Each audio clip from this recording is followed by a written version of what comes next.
What is the latest goings-on with the Tampa Bay wideouts? Do you need to adjust your special teams drafting strategy for 2026? And what is the deal with Lamar Jackson and that Baltimore Ravens offense?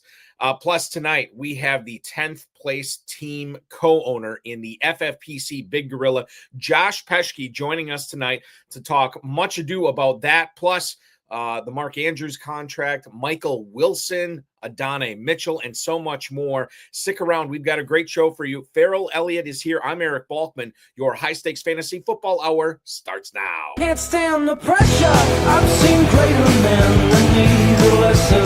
Broadcast live and heard around the world, you are now watching the most entertaining hour of radio on the planet. Welcome to the High Stakes Fantasy Football Hour presented by myffpc.com with your hosts Eric Balkman and Ferrell Elliott. The High Stakes Fantasy Football Hour is your home for analysis from the best players in the world. And now, because no one else was available, here are Eric Balkman and Ferrell Elliott. Solace in the scripture. Are we not all our father's sons? I became a man. Nobody ever told me what a man was.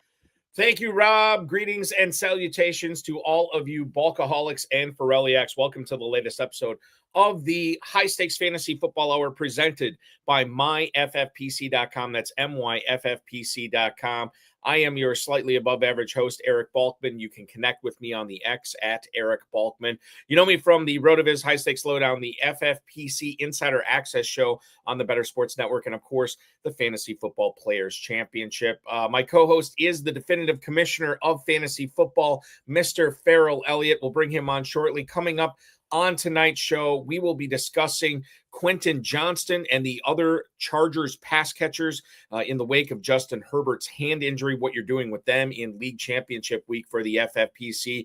We'll also discuss what we think of Devin Neal as a sneaky start this week for the Saints against the Buccaneers, with Alvin Kamara expected to miss. And we'll also get a visit from Josh Peschke, who is one of the co-owners of the 10th place overall team in the FFPC Big Gorilla heading in to the championship round sprint in week 15. We'll get his thoughts on Kenneth Gainwell. We get his thoughts on so much more that is going on with the FFPC and the NFL in general for fantasy football upcoming here on the show tonight. I want to remind everybody that you can connect with us on X at HSFF learn more about Ferrell's Kentucky Fantasy Football State Championship at KFFSC.com. Facebook.com/HSFF is where to connect with us there. Email the show, highstakesfantasyfootball@gmail.com, if you have any constructive criticism or you have any questions that you want answered on the show. That's the place to send it to. Well, I'll try to get to all the chat room questions, X posts, and emails in the fantasy feedback segment coming up later on in the show. Thanks to our audio engineer, my best friend Bryce, and our producer and mutual friend Rob. Now I want to bring in the co-host with the most, the definitive commissioner of fantasy football. He runs the KFFSC at KFFSC.com, and I'm counting down the days. A little bit more than 2 months till I see him in person at the Super Sunday festivities at Caesars Southern Indiana for the kickoff of 2026 drafts in the KFFSC. Please welcome in Mr. Ferrell Elliott. Ferrell, happy December to you, sir. Oh, buddy, it's so good to see you. How are you? Doing good, man. Doing good. Excited. How was Thanksgiving for you? It was fantastic. I'm still loving it, Balky. We talked about it last Friday night. You want to keep talking about it? I can talk about it all the time. I have many things to be thankful for. You know, we got a great Dizzles in the. There's something to be thankful for. You know, Tulane's currently beating North Texas. I'm thankful for that. We had the James, was it the AAC that James Madison and who are they playing tonight? Troy and James Madison are locked up in an epic battle. We had a snowball warning from the James Madison athletic director tonight, telling fans not to throw snowballs on the field. It takes the fun out of everything.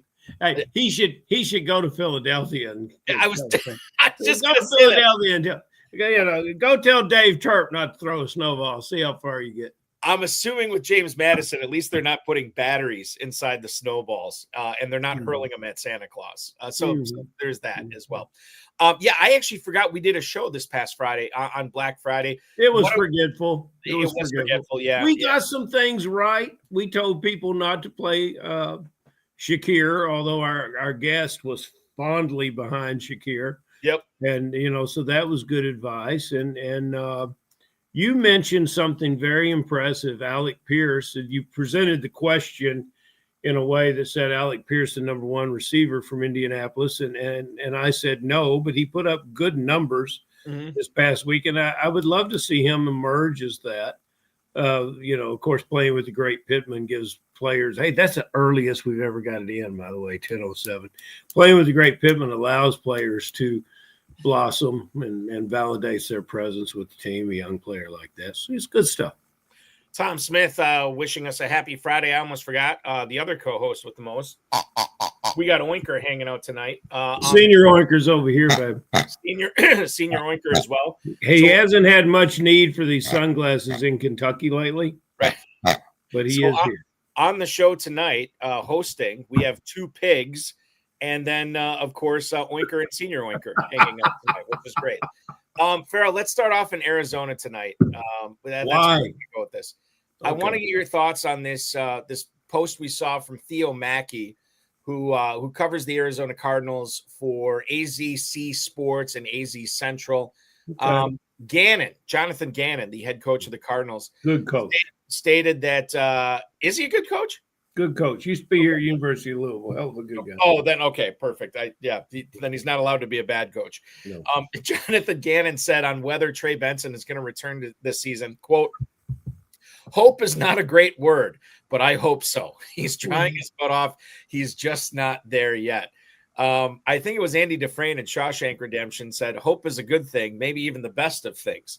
And clearly Gannon holds that in high regard because he didn't want to use the word hope with Trey Benson potentially coming back this year.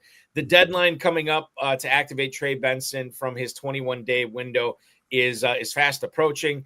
And Gannon also said, we could I'm paraphrasing here a little bit, but Gannon said, we could have activated him, but then just not have him active on Sundays too. So that's a possibility. Really frustrating if you've been holding on to Trey Benson this long, knowing you don't have to deal with James Conner, knowing the only things you have to deal with is a bunch of these hodgepodge misfit toys in that Arizona backfield, right? And now it sounds like he's not coming back this year. Ferrell, if you do have the ability to make waivers Sunday morning, if you are in the playoffs, if you're playing for a championship in the main event, in the Fantasy Football Players Championship Big Gorilla, do you view Trey Benson as now a guy that you need to drop to find another injury away type running back that does have a chance of not only playing this season, but not on IR at this point? Yeah, definitely. Go find you a running back that can play. Go find you somebody that can emerge. You never know who that is. No, we've got a third string running back playing in New Orleans. We've got a third string running back playing for the Chargers. We got several. We got third, fourth, and fifth string running backs playing for Arizona right now. Maybe you want to get one, but sure, you can't get caught at this point playing with 19 players. Now you might say, hey, I've been successful and I've got this far hanging on to Benson. Well, go ahead because the bye weeks will soon be over and you can go forward without it. If you look at Arizona's upcoming schedule, I believe they have a matchup with the Rams in there. But some of these running backs that are playing for Arizona do get to make a post-Christmas trip to Cincinnati. Mm-hmm. So keep that in mind. Yeah, it's kind of like polar opposites, right? Because you get the Rams this week for Arizona. Next week, you have to go to Houston to face that defense, which is not great. But then the last 2 weeks, home against Atlanta and then on the road against Cincinnati. So I think that there's a possibility that, and you can tell yourself a story like, look, I'm in like 300th place or 400th place, or I think Darren Armani. I wish, Balky. Wow. Darren Armani posted this on X, of course, Fantasy Mojo, fantasymojo.com. Like the two teams that won the FPC and the main event last year were in like 500 and like 800th place to start the championship round. So anything's possible. But I view it as like, if you are several hundred places down, I wonder if you hang on to Benson in the hopes that this guy does become active and then you deploy him in week 16 against the Falcons. You deploy him in week 17 against the Bengals. And if it works out, then that could have you moving way up, several hundred spots in both the main event and the Big Gorilla. So I think when we have the Super Sunday event, there's going to be one lonesome guy with a bourbon sitting in the corner, mumbling something about hung on to Benson the whole way. He could sound a little like Shaq doing it. Oh, I was trying to win KFFSC. I hung on to Trey Benson way too long. And the price. No, it's a possibility. It is a possibility that it could work out. But more than likely, I think that you know, if you are playing the odds, it's probably not going to be a play that works out for you. Probably not. What do you say? A non-zero chance isn't non-zero chance it works out though. Non-zero chance it works out 100%. Tampa Bay, Adam Schefter posted this on X earlier this afternoon. Todd Bowles, the head coach of the Tampa Bay Buccaneers, said Mike Evans is not playing this weekend against the New Orleans Saints. Which big surprise. I mean, that's the thing. It's just like, you know, we're not shocked by it, but this is a guy that has been hurt since week 7. I mean, we're coming up on 2 months now. His 21-day return window just opened less than a week ago. He did get in, I believe, 3 limited practices this week as well, but apparently he's going to need another week before he gets onto the field. Next week is not a Sunday game for the Bucs. It's actually a Thursday game against the Falcons, which is, I guess, good and bad, right? It's less time for him to prepare, but it also represents a situation where you don't have to wait on Evans. Like, you'll know what to do with them come Thursday night for sure.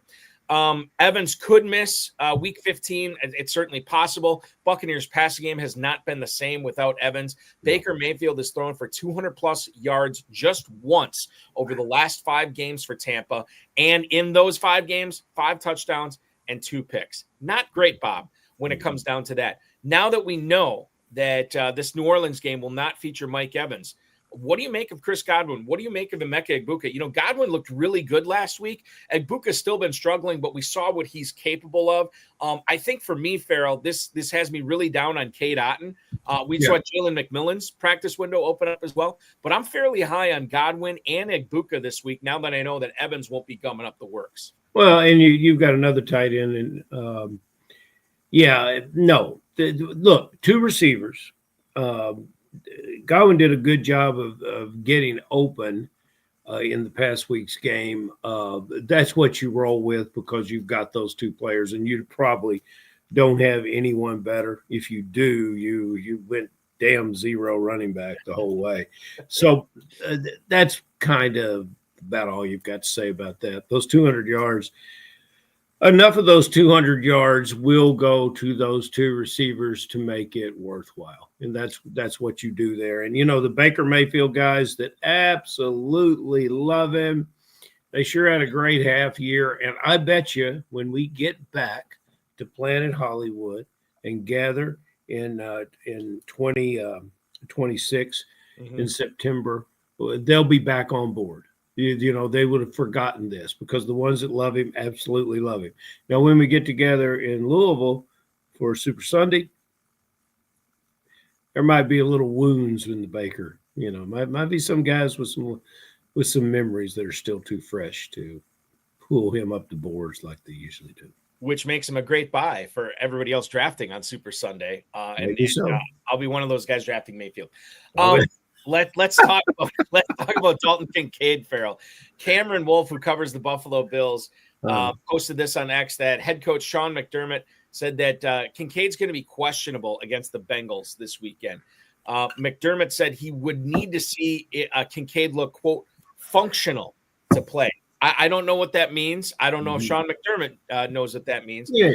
Kincaid has been limited in practice, not only this past week, but the week before as well. It sounds like, I mean, this is probably the closest he's been in the last 3 weeks, and it's the Bengals who hemorrhaged fantasy points to tight end. So we really want to see that. We want to see him active. We won't know until an hour and a half before the game starts.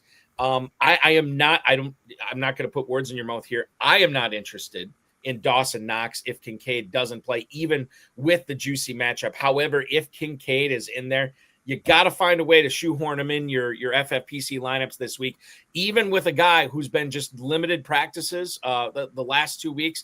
The upside with that matchup, it's too good for me to ignore. So if he's active, I'm playing him.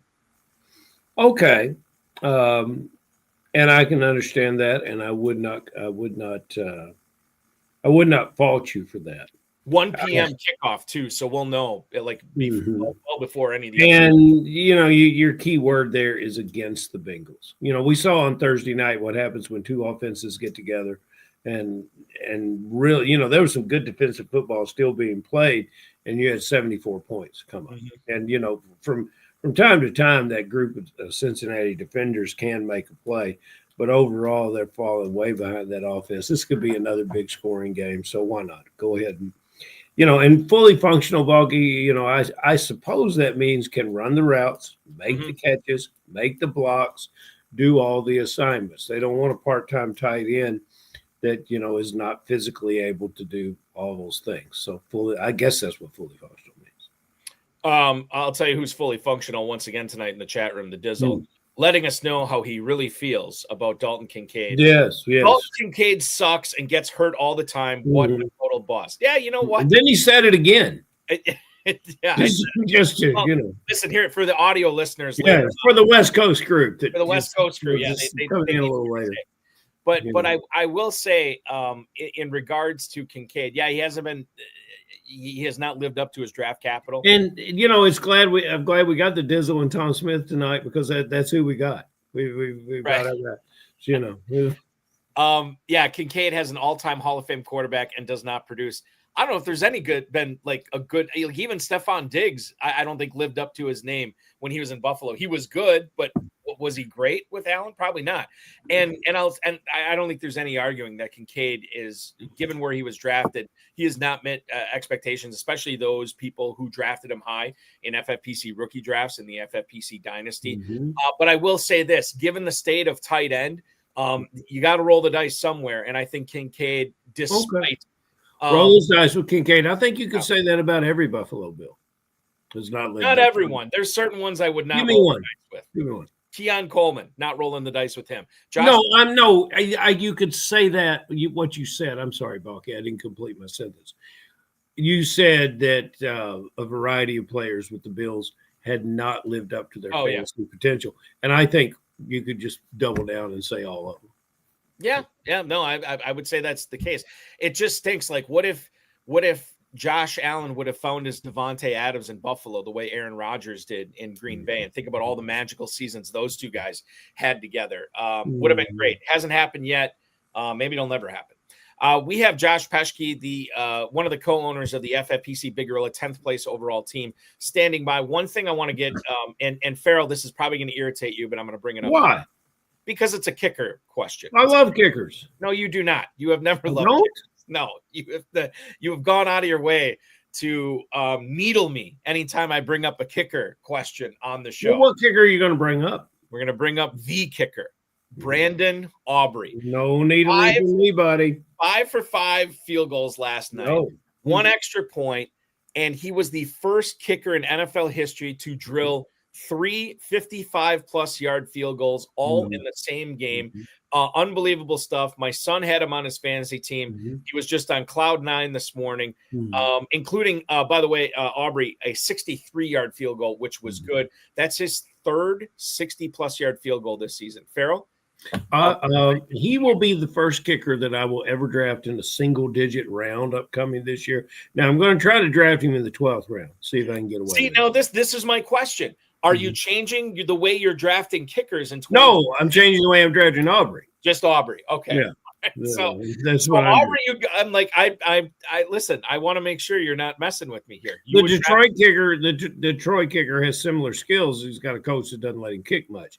But Aubrey is true. And that's the beauty of spring football. Occasionally, and especially with a specialist, those guys can get the opportunity they needed. This guy was sitting on the couch. Nobody really gave him an opportunity. Look, he's the best kicker, he's a generational kicker in all of football. I can't remember a guy that was ever like this. And he's leading.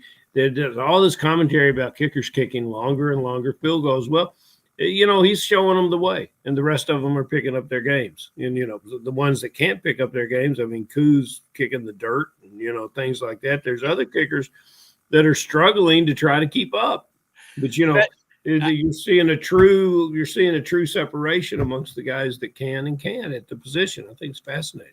I think it's crazy that you have Brandon Aubrey list. Like, okay, here's what Dizzle says tonight. Aubrey has more fantasy points this season. He's at 163. He's got more fantasy points this season than Justin Jefferson, Saquon Barkley, Ashton Genty. All three of those guys drafted in the first round of numerous FFPC Main Event and Big Gorilla drafts, and Drake London, who I saw go off the board at the tail end of the first round in some of those drafts as well. Currently, and this is maybe the most shocking, Aubrey would rank with those 163 fantasy points, quarterback 22, running back 12, wide receiver 7, and tight end 2 in fantasy football. This is crazy Tom Banana Pants. I mean, it's absolutely insane. Yeah, see, Dizzle has oversold it. Now I'm going to have to draft him in the 7th round. I'm glad, geez, Dave came in too strong. I think that this Aubrey thing is just, I mean, it's insane. And I'm very, very interested to see what happens in fantasy drafts next year with where Aubrey goes off the board. And by the way, his season's not over. He's still got 3 weeks of fantasy left. He's got 4 weeks total on the NFL season. We'll kind of see what Aubrey has up his sleeve for the remainder of the season. Okay. Ferrell, I want to get into tonight's guest and bring him on right now. Why not? He is one of the co-owners of the Big Gorilla team that's currently sitting in 10th place overall as we head into league championship weekend and then obviously the championship round sprint coming up in week 15. He's joining us tonight on behalf of his other co-owners. Please welcome onto the program, Mr. Josh Peschke. Josh, welcome aboard. So glad to have you tonight. Good evening, sir, and thanks for hopping on. Good evening, fellas. Thanks for having me. It's exciting to have you on, and so I was speaking with Bryce Fassbender, one of the other co-owners, and he just nominated. He's like, "Look, I can't come on, but Josh will come on." Are you sort of like the media coordinator of this crew that you do all the media appearances that you're coming on tonight? I think that's fair to say. Yeah. They had asked me, "Oh, have you heard of this show?" And I'm like, "Oh yeah, long time listener." So when he told me there was an opportunity, I'm like, "Oh, I have to jump on and chop it up with these guys." Yeah, that's awesome. And we're very thankful for you doing this tonight. I want to talk about some of the players on that 10th place Big Gorilla team. We'll also talk about some players that are not on that team as well. I'll lead things off in Pittsburgh. Kenneth Gainwell was a player that a lot of high-stakes players were trying to pick up and were starting over the course of the last few weeks. Week 11, week 12, he was great. He was flexible, definitely top 25 running back, maybe even running back 1 on certain main event and Big Gorilla teams. But week 13, he comes back down to earth, fails to top 7 fantasy points. He plays Baltimore this weekend. In your opinion, Josh, does he make a nice flex play, or are we going to see more of what we saw this past week in week 14 as opposed to his big blow-up weeks 2 and 3 weeks ago, respectively? I think Gainwell's a tricky player this week. I think if you need him, he's a good play. It's difficult because his snap share is quite low, but his targets are quite high. Mm-hmm. So I do think that he offers a floor, and he does have outs because of how incredibly athletic he is. And I mean, I'm from Wisconsin, giant Packers fan. We all know what Aaron Rodgers likes to do. The man likes to check it down.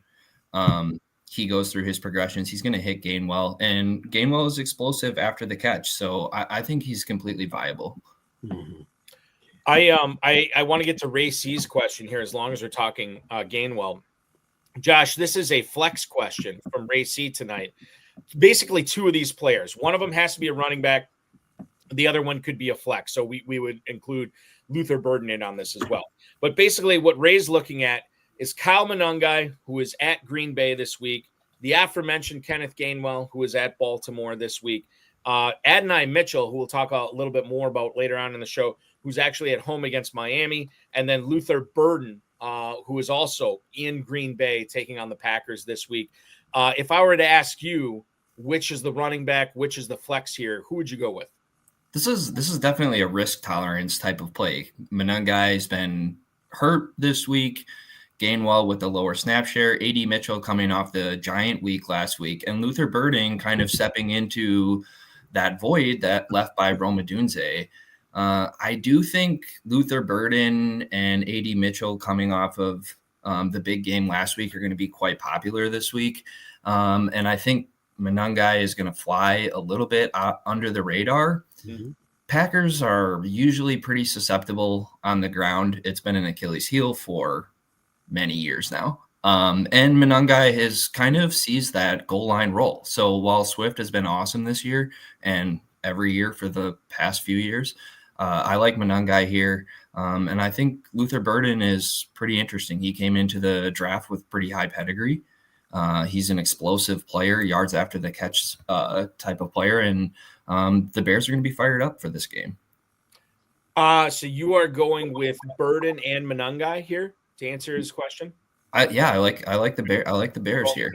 Ferrell, I'll ask your opinion in a second. I agree on Monangai. That's the running back for me. But Adonai Mitchell, hard to disagree with what he has been able to do since becoming a Jet. He has seen 19 targets over the course of the last 2 weeks. He catches 8 of them last week, goes over 100 yards, gets into the end zone as well. I do like him a little bit more than Burden against the Dolphins. The one thing I will say, Burden doesn't have to deal with Roma Dunze this week, who's been ruled out with, I want to say, an ankle or a heel injury or something lower body. So he will not be playing. So Burden probably going to have more snaps out there. So there is something to be said for that. I feel confident Monangai. I lean Mitchell over Burden. Ferrell, how would you weigh in on this question from Ray C? I'm going, well, Ray C, sorry, he didn't ask me. Ray C asked the right man. And I'm going to agree. I'm going to agree with Josh because Dave is right. Josh is the face and charisma of the team.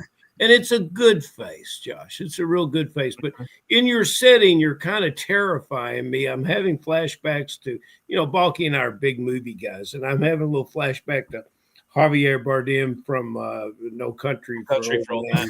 I'm getting, you're just making, there's that smile, though, so you don't look quite as intimidating there. But it's If Ferrell asks you to call a coin toss tonight, Josh, just switch off the camera and get the hell out of here. Yeah.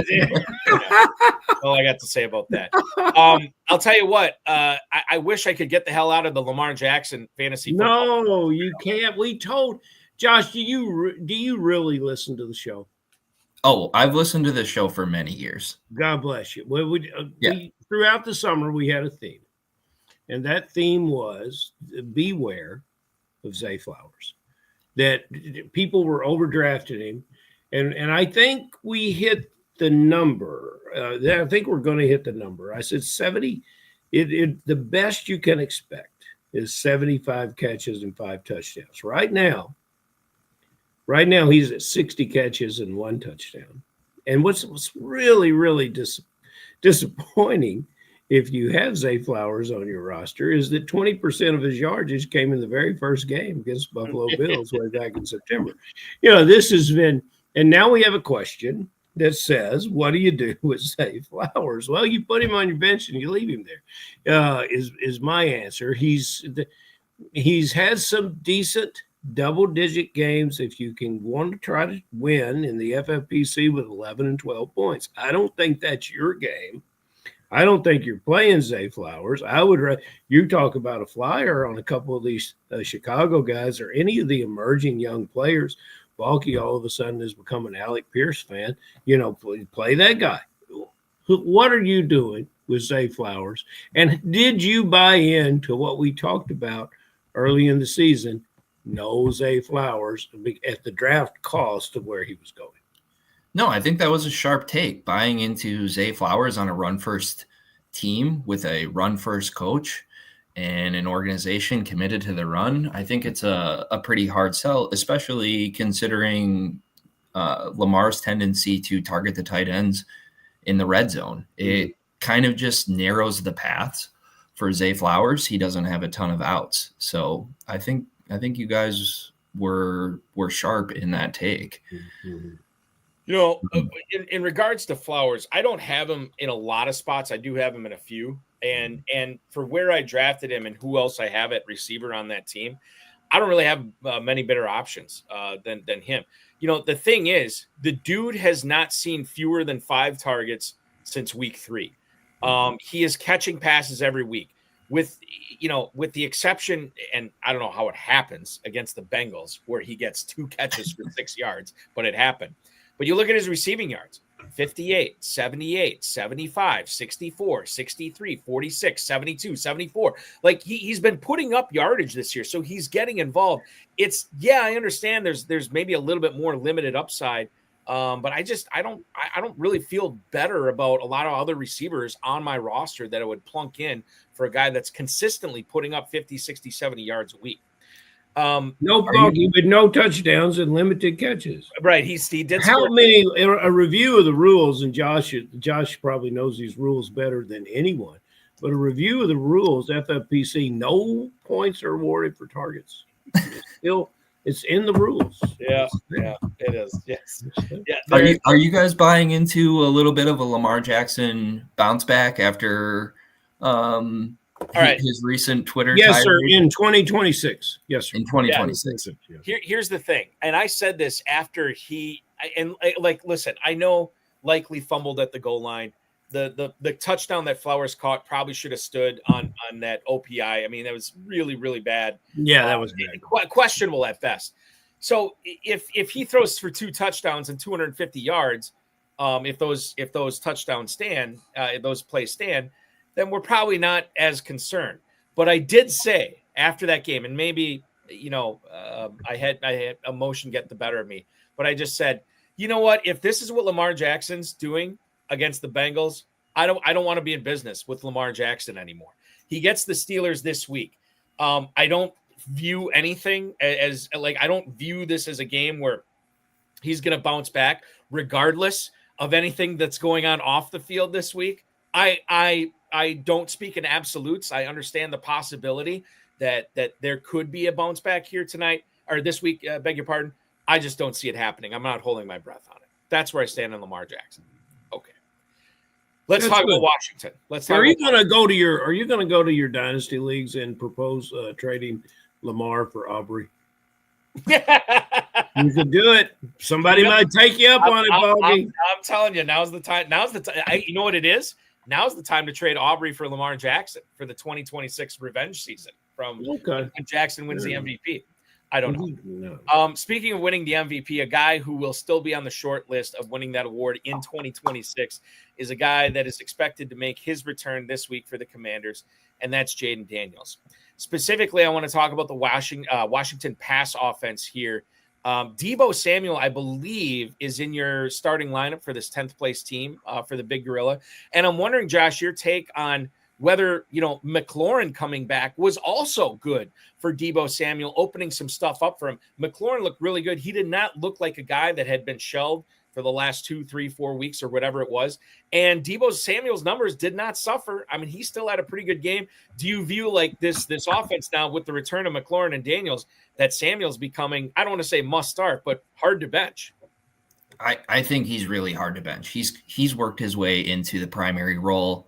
I mean, let's think back just to the beginning of this year. I know it seems like forever ago, but Jaden Daniels was the tide that lifts all boats. And every indication from the organization is that he's completely healthy.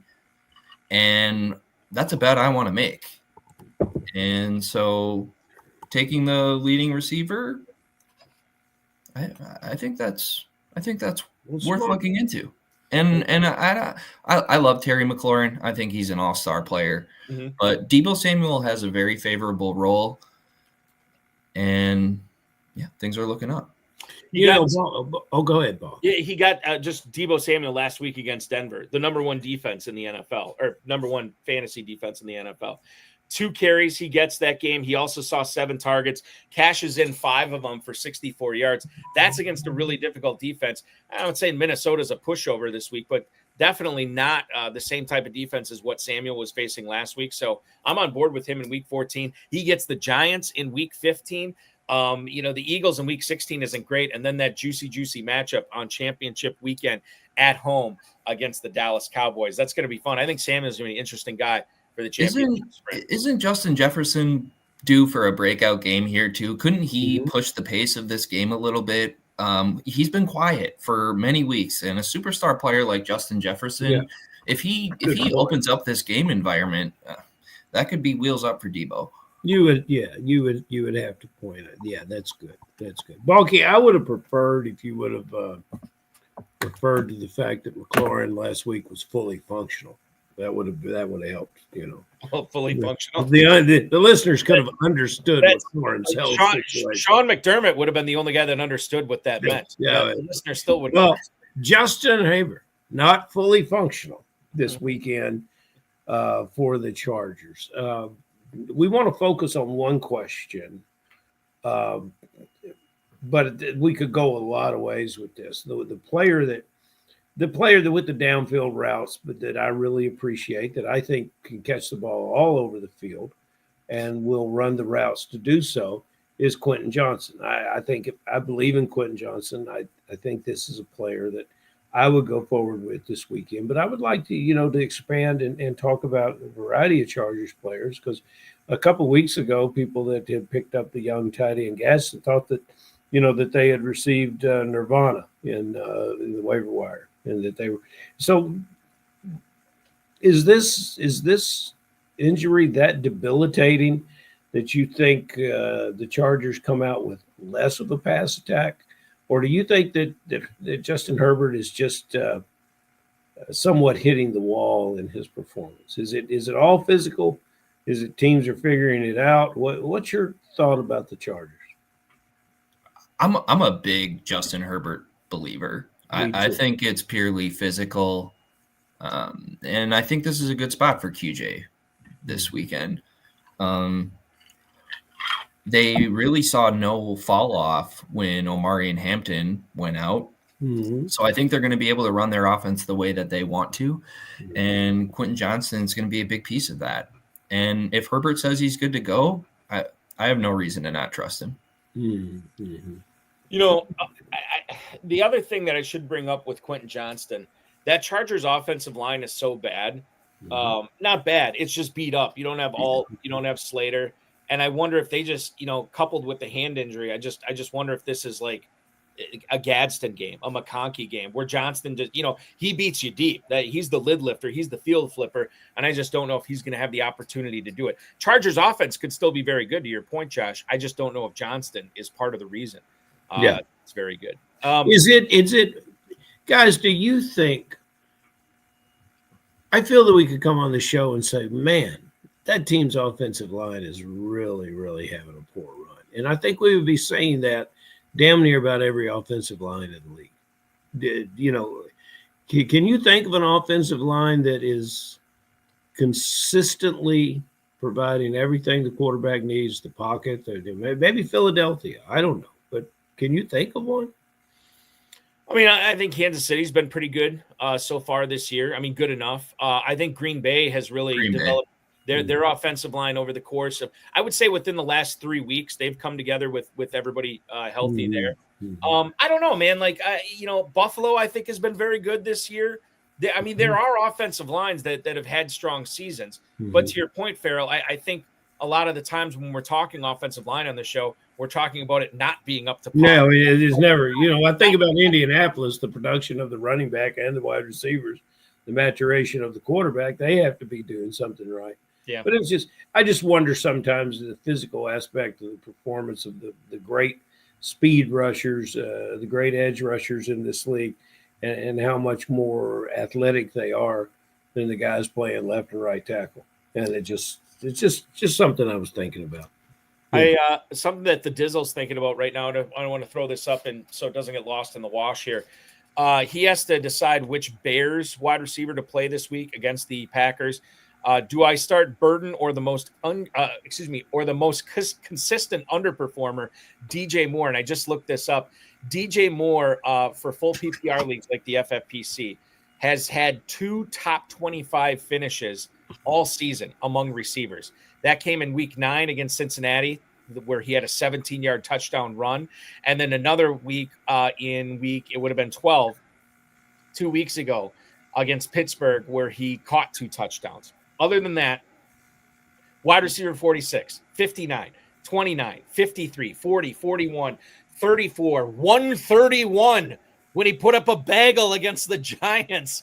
Wide receiver 72, wide receiver 65. Now, it's not like Luther Burden has been that much better consistently over the course of the season, but I do think these are players moving in opposite directions. I would actually lean towards starting Burden here over DJ Moore for Dizzle. Josh, how do you feel about it? That's interesting. I think I'm pretty torn. I might be stuck to my priors here, but I'm a big DJ Moore truther. I think he's the full package.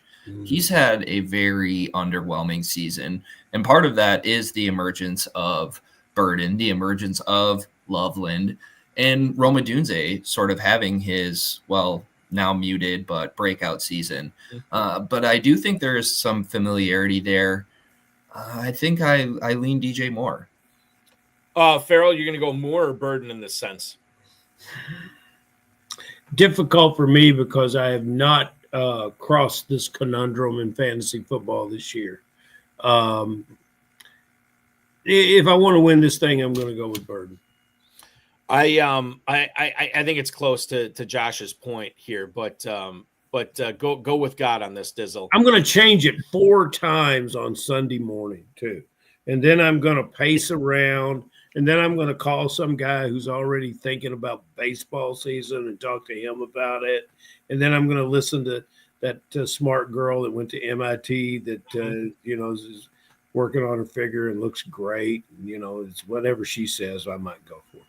I think that we were overthinking this here, and Dizzle pointed out, has DJ Moore ever had his own brand of potato chips? I said this bag. The answer is no, but Luther Burden has, where you can get the Old Vienna Red Hot Riplets, which is a special Luther Burden edition of honey barbecue flavored potato chips. I don't know where you can get them, but I do know they're being sold right now. So there is something to be said for that.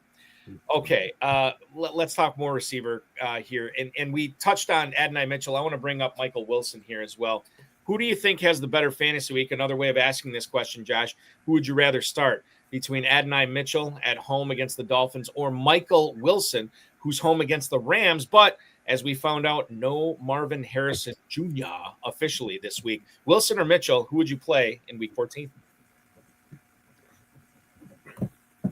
I think this depends a little bit on your preference. I like receivers who are big and athletic, the DK Metcalf, the Devontae Adams. And I think in this scenario, I would rely on Adonai Mitchell. He has those physical tools that it just gives you a few more outs. I know Michael Wilson has been he's been balling lately. But they are playing a tough Rams defense, and this does kind of feel like a down-to-earth, fall-back-to-earth game for Jacoby Brissett. He's been hot. He's been hot, but this feels a little trappy to me this week. I've really enjoyed watching it, though. I know what you're saying. Me too. I don't want to see it end because I've enjoyed fun player. Yeah, exactly. Another player I enjoy watching, Mark Andrews. Looks like we're going to get to watch him more. These old tight ends won't go away, but it won't go away. Mark Andrews with the 3-year contract extension, perhaps he fulfills all 3 years of the contract. If I could get in my time machine and go backward, well, probably wouldn't have as much Andrews as I have on my rosters.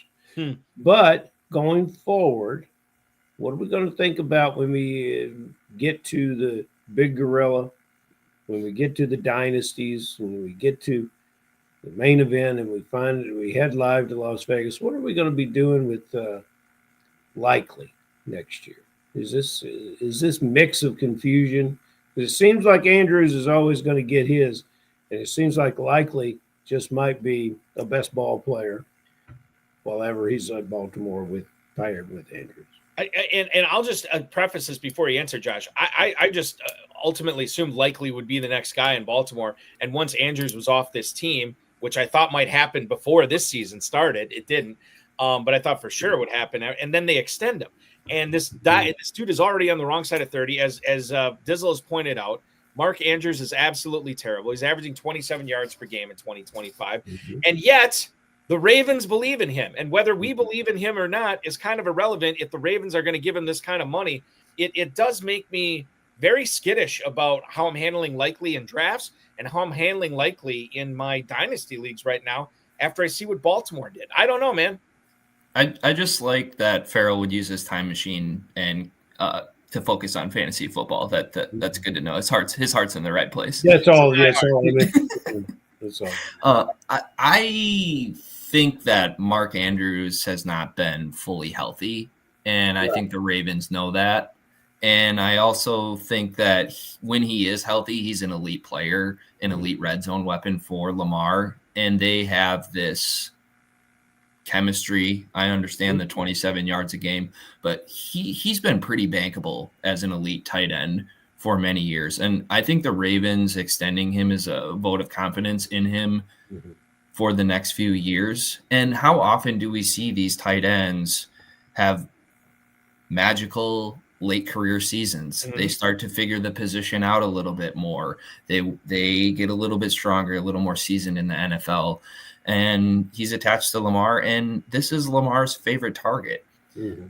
I think Likely he is a one-hit wonder. He had that smash game, was it 2 years ago, week 1? And so it's that everybody that sticks out in everybody's head. He had this giant game, and he looked awesome. I think that's part of the hurdle here is he's such an athletic player that you would think he'd be able to usurp Mark Andrews, but I think there's a technical component that he may be missing that Mark Andrews definitely possesses. Yeah, and in the world of football, you love playing for a coach and an organization that keep the team intact and support the players. That's good for the locker room and good for everyone there. So I can see why the Ravens do it. You know, they're interested in winning football games. It'll be curious to see how they use them. Isaiah might be a little bit better player in my mind than he is in yours, but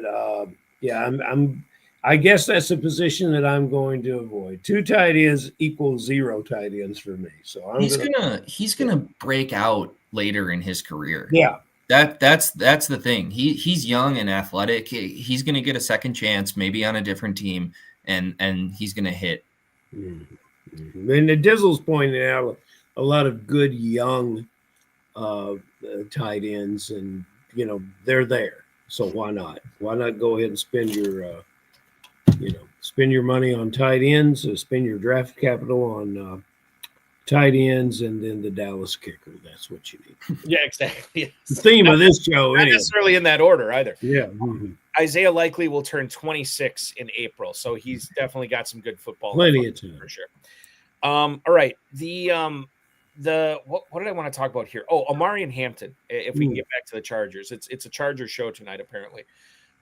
Hampton practiced in full today, according to Daniel Popper, who covers the Chargers for The Athletic. He was in a blue jersey participating in the red zone walkthrough today as well. This is obviously a good sign that he is going to play. However, a couple of caveats here. Number one, just because he plays or just because he's active doesn't necessarily mean he's going to get a starter's level of volume. If you're thinking about playing him in your Big Gorilla or Main Event championships. And the other thing to consider too, this is a Monday night game. So there still is a non-zero chance, although I think it's very small, that's why I say non-zero, that he does not do anything, that he's inactive. They decided to hold him out one more week. When you consider all these factors, obviously it's going to depend upon your team. But Josh, if you're looking at Omarion Hampton this week, would you be rolling the dice and starting him, or would you more often than not land on the cautious side of still not playing him? The 220-pound first round Omarion Hampton, I think I'm willing to bet on that guy. I think I'm willing to bet on that guy. I think he's a stud. And if he's healthy and he's playing, I'm playing him.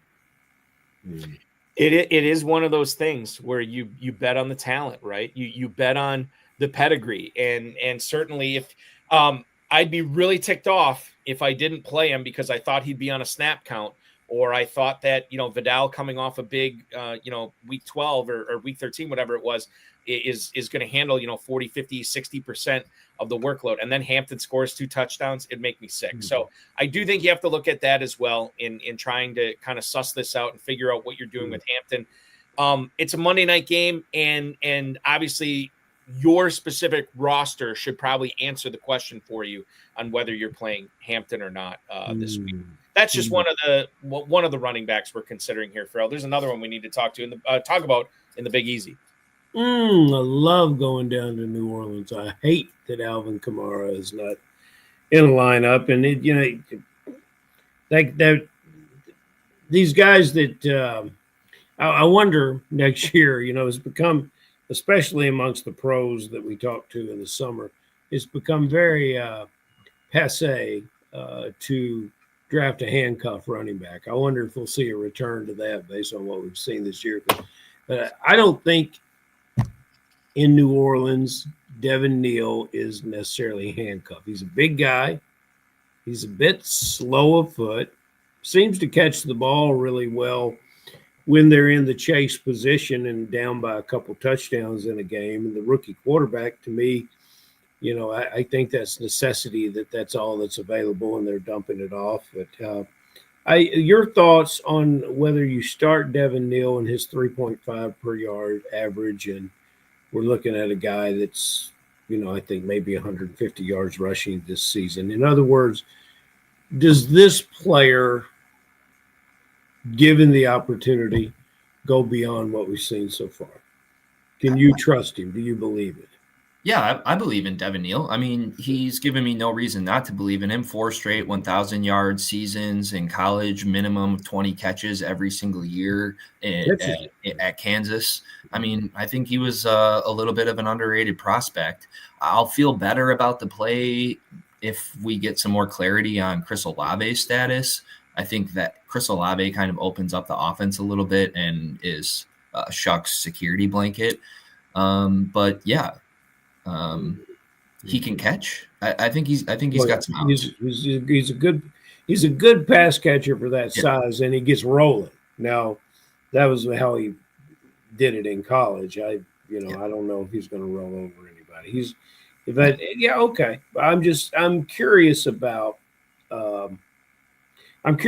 this player for next year, and I'm wondering where he is.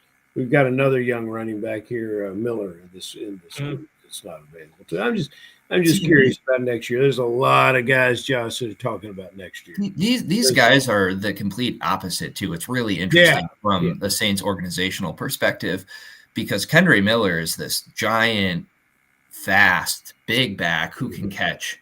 And then Devin Neal is a little bit more of a plotter, but has a lot better vision and more consistency. So it'll be interesting to see how it plays out. I've always been a little bit of a Kendre Miller truther, even though he's never really shown it at the NFL level. I think he's dealt with a lot of career injuries that have kind of hindered his development.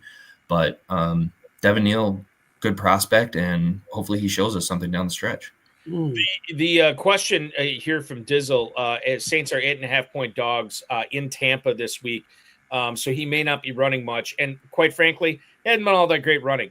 7 for 18 against Atlanta, 14 for 47 against Miami. However, he has seen over the course of his last 3 weeks, essentially when Kamara got hurt, he has seen 13 targets. He's caught 11 of those 13 targets over the course of the last 3 weeks for a total of 70, just under 80 yards. I don't have my exact math in front of me here, or in my head, apparently.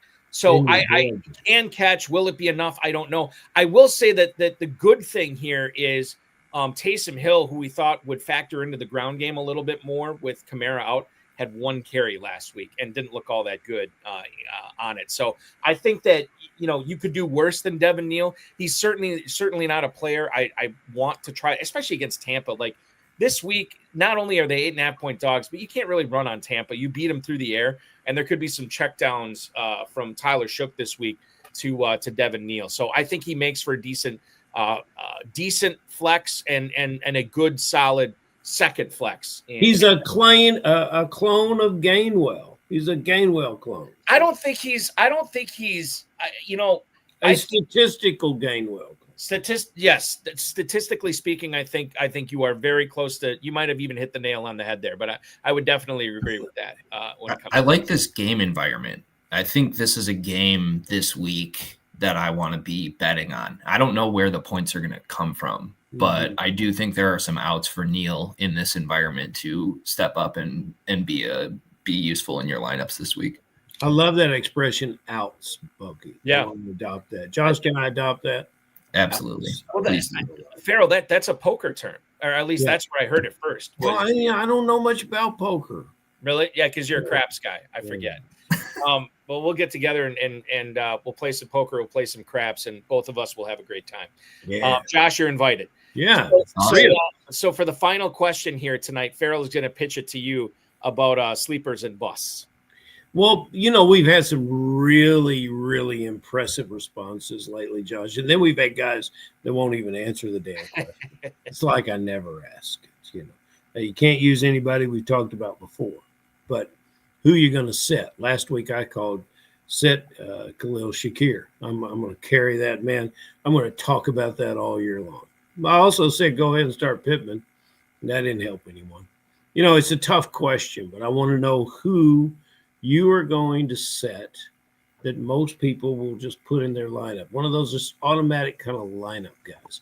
And then I want to know who that that you're going to put in, that you're counting on, that you can see having a late season surge to deliver you to victory in this head-to-head championship FFPC weekend.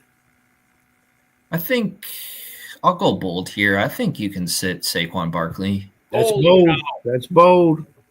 I think you can sit Saquon Barkley. Very bold. Barkley, just for what it's worth, and I know he went against the number one defense of the Chicago Bears last week.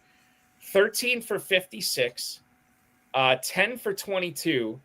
It took him 26 carries to get 83 yards against Detroit. Green Bay held him to 60 yards on 22 carries. You have to go back to week 8 where he churned out a 14 carry for 150-yard game. And that's been his only 100-yard game of the season. Now, I will say against the Cowboys, who bottled him up pretty good, 10 for 22 on the ground, he did catch 7 passes for 52 yards in that game. But he has not caught more than 4 passes.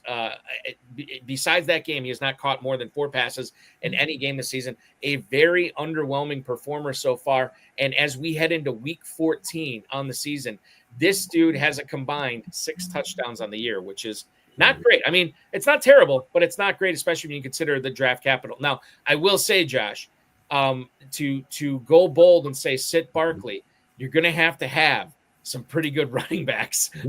Gainwell over Barkley, Josh. Are you going to do it? Devin Neal over Barkley, Josh. But,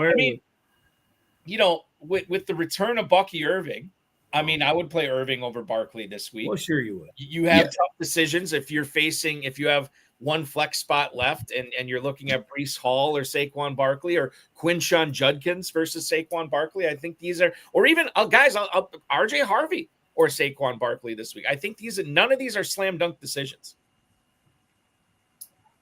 Kirk would start Pollard over Barkley. Yeah, he definitely would. Is there a sleeper that you can give us in week 14 here, Josh? Yeah, you kind of touched on it. I like RJ Harvey this week. Yeah. Oh, you gotta love that.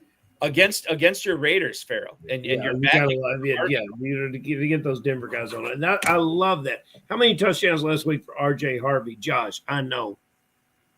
Oh, did he score? Did he score last week? I think he scored 2, didn't he? Did he score 2? He scored 2. I talked to a good player today that's had a successful season. He was engaged in a head-to-head against a team that had R.J. Harvey, and he was unsettled that he was defeated. He said R.J. Harvey had a game that he didn't, just a one-off game. I don't say that's a one-off game. I believe in young players getting better as the season goes on, and I love your selection of R.J. Harvey. I don't know if I'm going to qualify him on sleeper, but I'm going to give you a pass on it because the player is just so damn good. And anyone that considered not playing R.J. Harvey, I had him in my lineups last week. but I admire many of the drafters that draft young players and then get to this point in the season, and that young player is really beginning to develop. So, everybody that took Harvey, the tip of the hat for me.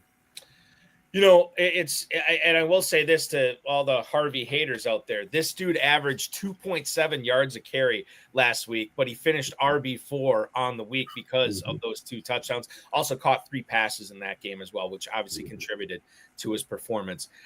Listen, Josh, this was so much fun having on. By the way, what part of Wisconsin are you originally from? Oh, dead center, Wausau, Wisconsin. Wausau, baby. I love it. Well, where are you now, Josh? I'm just outside of Seattle. Yeah. Wow. Yeah. Long way from home. So Wausau, and you moved from Wausau to Seattle for work or after college, or what was it? After college, moved to Milwaukee, lived in Milwaukee for a few years, and then I moved to Dallas for work, and then moved out to Seattle. He's going west, Balky. Yes, go west, young man. He is one of the co-owners of the 10th. I should maybe I'm being presumptuous on this. Are you one of the co-owners of that team? One of the co-owners, but I want to give credit to the main individual, Tom Fish. He had a great draft. He's incredibly sharp. Yeah, and you guys are battling for a championship this week. You're battling for $1 million coming up here at the end of the season with the championship sprint getting ready to get underway in week 15. Thank you so much for hopping aboard tonight. I wish you all the best of luck, and don't be a stranger. Hopefully we'll talk again soon.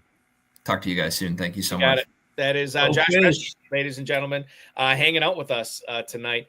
He is He's a cool dude. Yeah, very, very cool. Very cool. He's scary. Listen, he's from Wisconsin. He obviously is going to be cool, Ferrell. It's most of my friends from Wisconsin are some of the coolest people I've ever met. That's true. Yes, they are. Let's do some rapid fire. Okay. Oh, actually, we got a starter sit right now from Sam Ball right now in the chat. Hi guys, I needs to win. Needs 2 wide receivers. Chris Godwin. I'm assuming that's Nico Collins. Yes. Terry McLaurin, Michael Wilson, and then Joe Burrow or Jaden Daniels. Okay, let's unpack the quarterback question here first.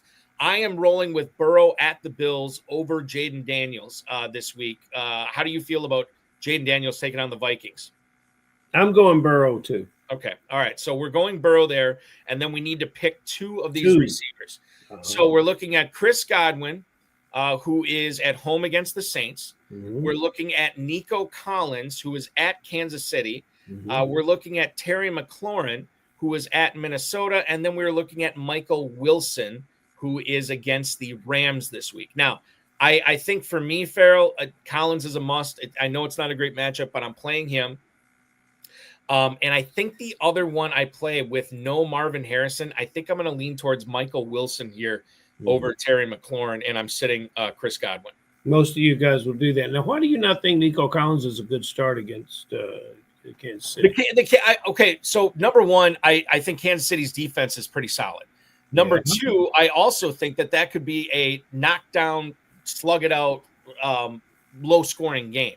So I don't know. I'm going to look at the total right now, but that's just what I think on the surface. The total on that Chiefs-Texans game, is that a late game here? Yeah, it's a Sunday night game. Yeah. Total on that is 41.5, which to me does not mean a whole lot of points are going to be being scored that game. I like Collins and I like Godwin. So you're going Collins, Godwin, Burrow. Yeah. I'm going Burrow, Collins, Wilson. There you go. All right. Let's move on here. By the way, shout out to New Jersey. That's where Sam Ball is. Sam Ball asked that question. Sam Ball, if you need a head-to-head win, go to Godwin. If you're in a tournament, go with Wilson. Oh, actually, that would make some sense. Yes. I can get down for that. Bill in Boise, Idaho. Oronde Gadsden or Darren Waller this week, Ferrell. Assume tight end premium scoring. I think this might be sacrilege. I think I'm going to roll with Waller here over Gadsden. Can you believe we're fielding questions on Darren Waller? If I told you this back in the summer, you would have said, Ferrell, you're so damn high. And, if you're high enough to go with Darren Waller, why not, Bucky? I'll join you. Yeah, I mean, I don't know how this Herbert thing is going to go with his hand. And I know that with the offensive line, maybe more quick passes means more for Gadsden. But Waller is the second, well, technically the third option after Achane on that offense, and he's been making plays. Well, we talked about old tight ends. Yeah, well, yes, and he's one of them. He's one of them. The defending champ in the FPC has a question for us this week. Mike Melberg. Good God, why? From glorious Appleton, Wisconsin, chiming in right now. Michael Wilson or Michael Pittman? Ferrell, I think you have to recuse yourself from answering this question. Ferrell's going Pittman. I'm going to lean towards Pittman as well in this, Mike. So that's where we go on that. Yeah. Okay, who did I say was next here? Did I have? I think Mike has somebody else. He should play both those players. He's got somebody else to sit. We need a full disclosure from him. Sit Barkley and play Wilson and Pittman. At running back. Yes. Todd in Miramar, Florida. Jacoby Brissett or Daniel Jones? Brissett this week is taking on the Rams. That's at Arizona. And then Daniel Jones, still dealing with that fractured fibula. He is in Florida taking on the Jaguars. Wow. I don't know if I've heard a tougher one that way. I'm going to go Jones. I'm going to go Jones. I'm going to go Brissett here. If you look at his, I mean, he has started or at least come in. He's played the majority of 7 games. His lowest passing total in any one of those games has been 258. Yeah, that's true. He has failed to throw at least 2 touchdowns just one time. He's been incredibly consistent. Mm-hmm. I don't think the Colts offense is trending down. I'm not willing to go that far yet.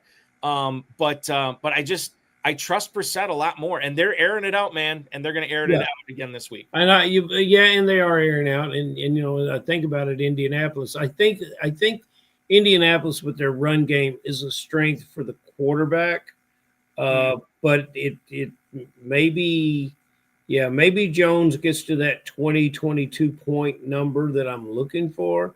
And maybe Brissett shoots past it. I have a lot of appreciation for that Rams defense. It's just a tough one for me. I would like to return to this one next week and see if they score close in fantasy points, but they would get there in so many different ways. The total on that Rams-Cardinals game, 47.5. Cardinals are 8.5 point dogs. The total on that Colts-Jaguars game, 46.5. So I guess it's not that far off. Colts are 1.5 point favorites there. 6 or 7. 6, 7. 6 or 7. That's somewhere around. I don't think it's or. I think it's 6, 7. 6, 7. Don't okay. Put the or Sorry. There you go. If my daughter was awake right now. Is she still up? Yeah. Talk to her about it. She is fast asleep. She's out chasing that lost cat again. No. I checked before I went on the air tonight. Both cats accounted for and in the house. Thank God, because it's cold. It'd be a cold night looking for cats tonight. The last email I have here is from Ed in Boiling Springs, South Carolina. RJ Harvey, the aforementioned RJ Harvey at the Las Vegas Raiders, or his running back counterpart in the same game, Ashton Genty, at home against the Broncos. Ferrell, would you be sitting Genty in favor of Harvey in Week 14? Yes. I think that the only saving grace Genty has had for the majority of the season has been his pass-catching chops. That's what's saving him. He has gotten 24 targets over his last 3 games. He's turned them into 20 catches in his last 3 games, well over 100 yards receiving, including 1 touchdown. Dude hasn't been able to do it on the ground. 15 for 31, 17 for 50, 6 for 7, 19 for 60, 13 for 42. But through the air is where his bread is being buttered. I am still going to roll with Genty in this over Harvey, even though it goes against what you're saying, Ferrell. I could be wrong. It's close to a coin flip for me, but I'm excited about those Genty pass catching chops. And Sean Payton scares me. Any kind of Denver running back, I never know what this guy is going to do on a weekly basis. And Harvey was not all that efficient last week. Good matchup this week. I just don't know if that's good matchup for him. And if you believed in Jenny and spent that draft capital, it's a hard situation. And if you're making this decision about these 2 players, you've got a damn good team. But, which I think everybody's sending starter sick questions to us at this point of the year. Probably people have damn good teams. Yeah. So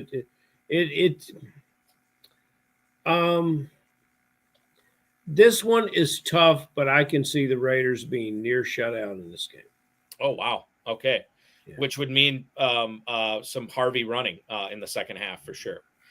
Ferrell, I want to remind everybody that the KFFSC Super Sunday drafts are live at kffsc.com. You can draft live at glorious Caesars, Southern Indiana, and hang out and watch the Super Bowl that week as well. That's going to be a lot of fun. It'll be my first trip doing it. Very excited to do it this year.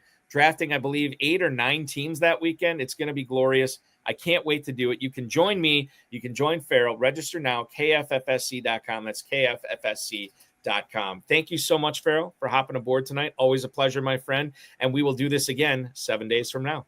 See you then, Balky. That is Ferrell Elliott, ladies and gentlemen, the definitive commissioner of fantasy football. That's going to wrap things up tonight. I want to thank Josh Peschke, Ferrell Elliott, the FFPC, Rob Bryce, and, of course, each and every one of you. As I said, we will be back next Friday at 10 p.m. Eastern time. The RotoViz High Stakes Lowdown, in case you missed it, we had ESPN stats and info researcher Mackenzie Kramer on the show this past Tuesday because he is 18th place in the FFPC main event right now. Great conversation with him as he gets ready to try to win a couple of main event league championships this week. RotoViz High Stakes Lowdown will be back at 10 p.m. this coming Tuesday as well. In case you missed last night's Insider Access show on the Better Sports Network, we had RotoViz's Thomas Emmerich on. A lot of fun talking with him. He is the host of the Remember That Game podcast on RotoViz. And if you haven't checked that out, even if you're not a fantasy fan, or perhaps especially if you're not a fantasy fan, it is a tremendous listen where he goes back into the annals of sports history, picks out a game, and then talks with somebody who remembered it well, was either there or has a special connection to the game. He had State of Washington Representative Adam Smith talking about that famous Mariners-Yankees ALDS game from 1995. Great listen. So check it out anywhere you get podcasts. He was my co-host last night. It was a lot of fun. We will be back this coming Thursday at 7 o'clock with Establish the Runs John Daigle, who will join me for 2 full hours, including some of that Falcons-Buccaneers game on Thursday Night Football. FFPC Weekly Challenge is live. No draft, no salary cap. Just pick 10 or 12 players. Win up to $2,500, 10, 30, and 100-team contest. Only one player per NFL team. So if you want Ashton Genty, you can't have Brock Bowers. If you want RJ Harvey, you cannot have Cortland Sutton. Sign up today, myffpc.com. That's myffpc.com. Remember to like this video, subscribe to this channel, comment on the video, share it with your friends, share it with your enemies, and get notified each and every time we go live, which will be Tuesday night at 10 p.m. Eastern time for the RotoViz High Stakes Lowdown. And then this show will go live 10 p.m. next Friday for the High Stakes Fantasy Football Hour. Thanks so much for watching, everybody. Really appreciate each and every one of you. Your weekend officially starts now.